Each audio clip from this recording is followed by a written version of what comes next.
and we are filming on farm today, so if you hear any noises, there are tractors going past, there are trucks rushing the produce back to the packing shed before it wilts. We've got all that going on here today. Hi, my name is Laura Bennett. We're here at Eloisa Organic Farm in Albany, Oregon.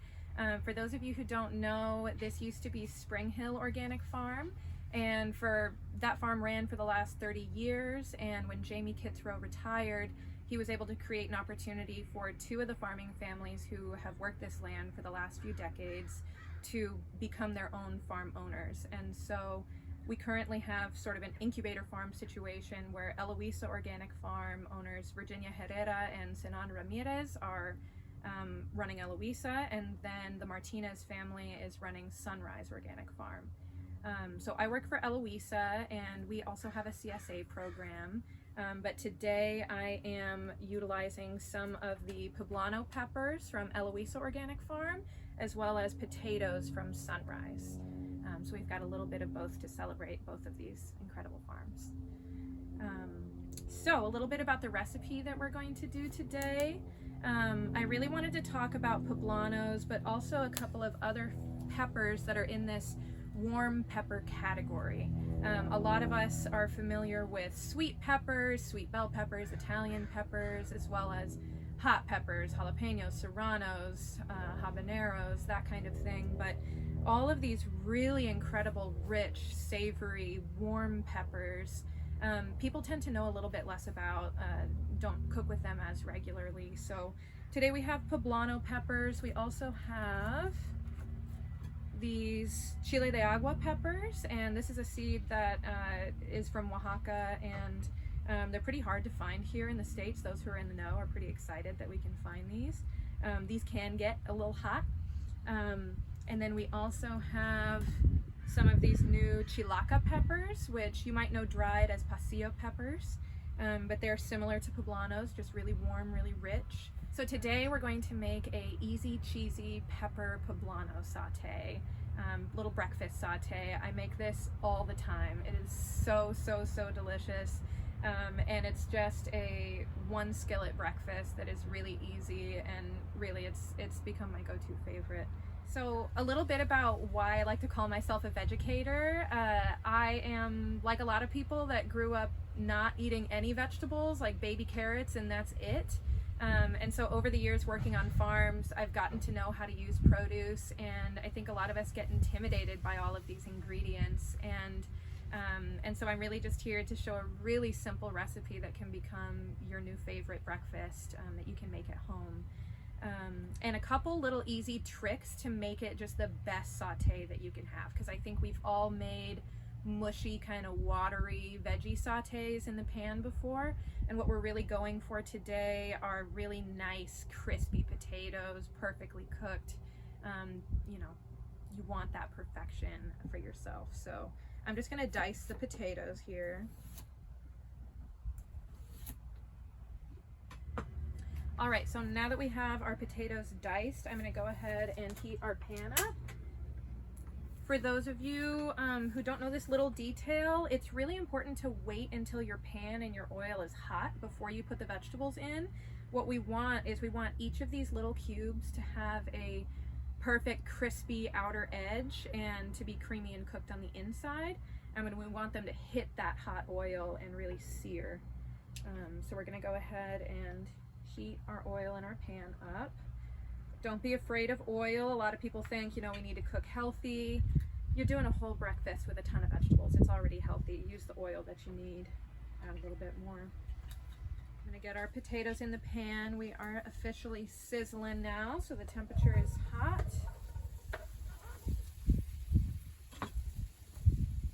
And then we wanna go ahead and flatten those out a bit. I like to use, even when I'm just cooking one meal for myself, I really like to use a pan that is nice and wide, so I get all that surface area. You don't want to crowd your pan.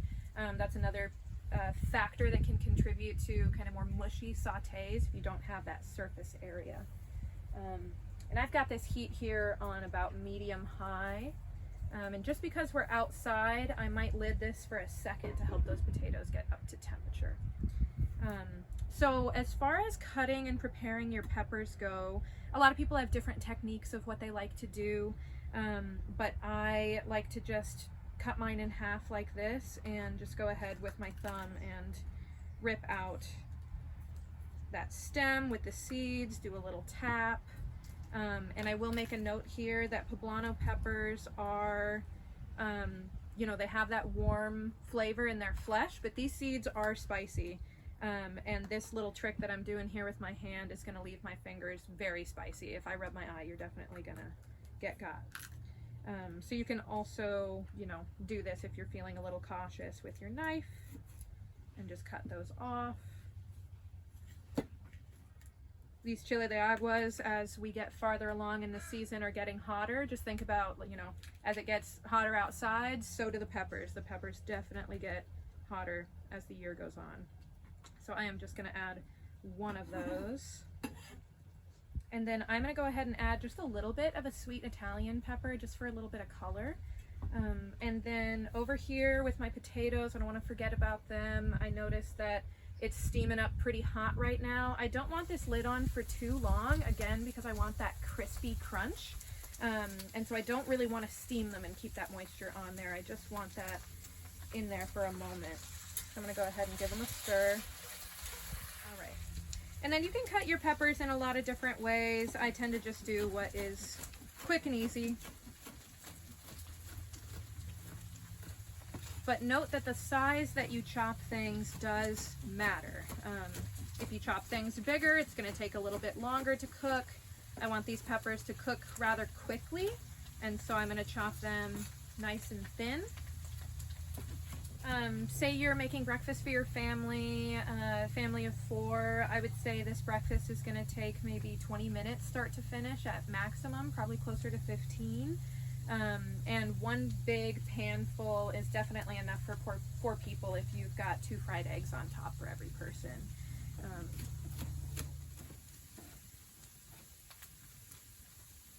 All right, so now that I have my peppers chopped, I want to talk a little bit about potatoes.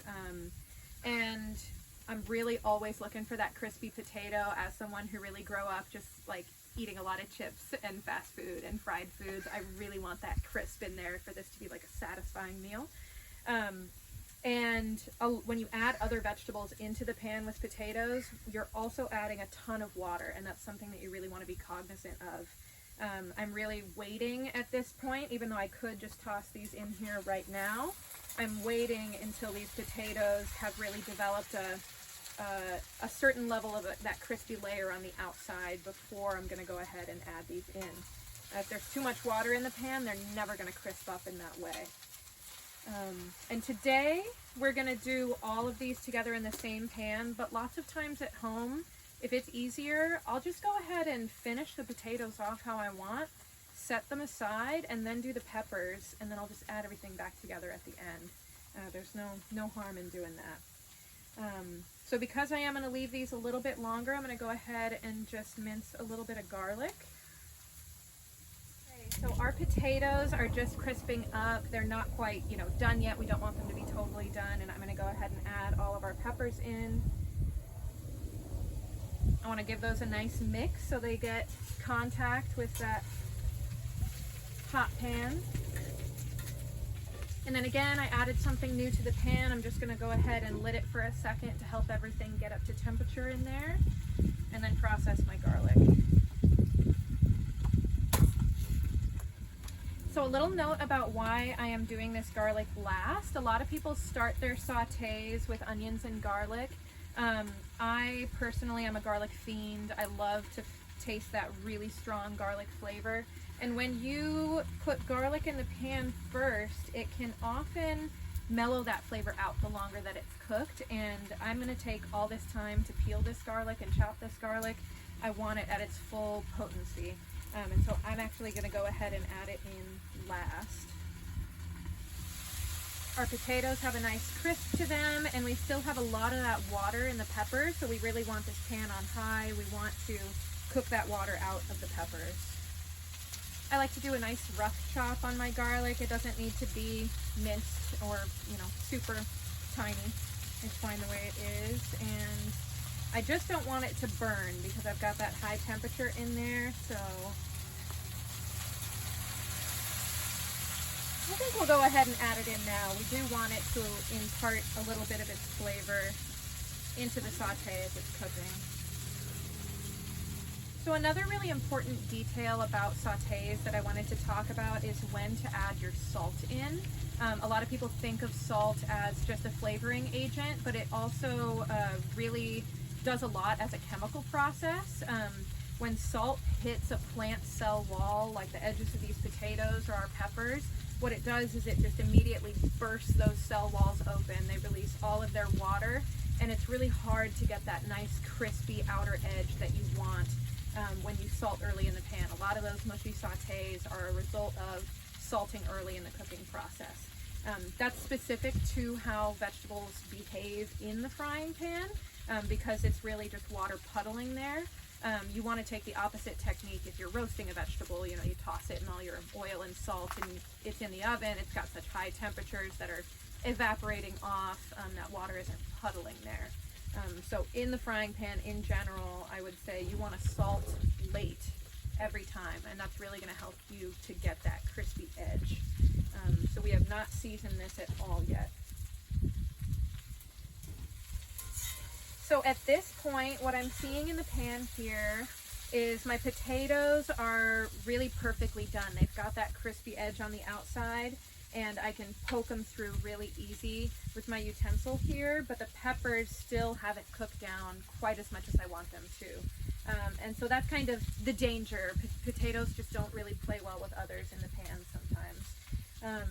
And so again, you can really just set those potatoes aside when they're done and do your peppers separate. But most often I have no time. I'm cooking really quick right before work, and just throw it all in the same pan. It's gonna be fine.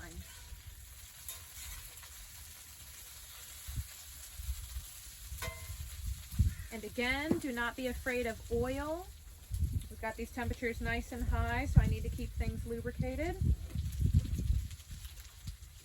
And then while that is finishing off, I'm going to go ahead and get our second pan ready to do our eggs. One note about spatulas and the spatulas that you use. I find that part of the joy in cooking for yourself is having tools that you really like. I did not know about this particular spatula until I lived with a professional chef, and to a lot of chefs, this is the only spatula. This is the only thing that you should use. And what's special about it is this angle right here, that while you're flipping things in the pan, that angle is perfect. I should note that this is the perfect angle for a right-handed person, and there's not often a left-handed version at the stores. You have to order that special. But once you use one of these, there really is no other spatula, and it's perfect for eggs as well. All right, I'm gonna go ahead and crack my eggs.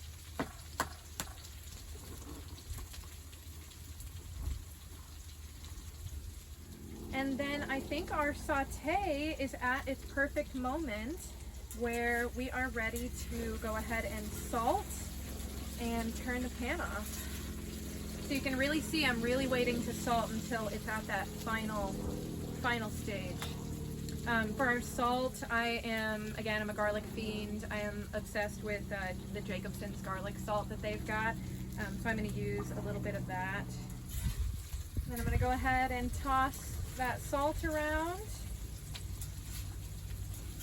And cast iron really retains heat a lot, so I'm going to go ahead and turn this off. All right, we'll go ahead and put some of our cheese on top. I'm a fan of sharp cheddar. You can use whatever you would like. And then I'm a fan of a good yolky egg. That's my go-to, especially with these warm peppers. A lot of people like to pair fat with spice. That's really what kind of mellows that kind of warm flavor out. So all that oil that we use, the cheese that we're using, and this egg yolk here are all going to help mellow that warm flavor out and just really tie the room together. All right. Hashtag normalize broken eggs. Get all that goop there. All right, I'm ready to serve up.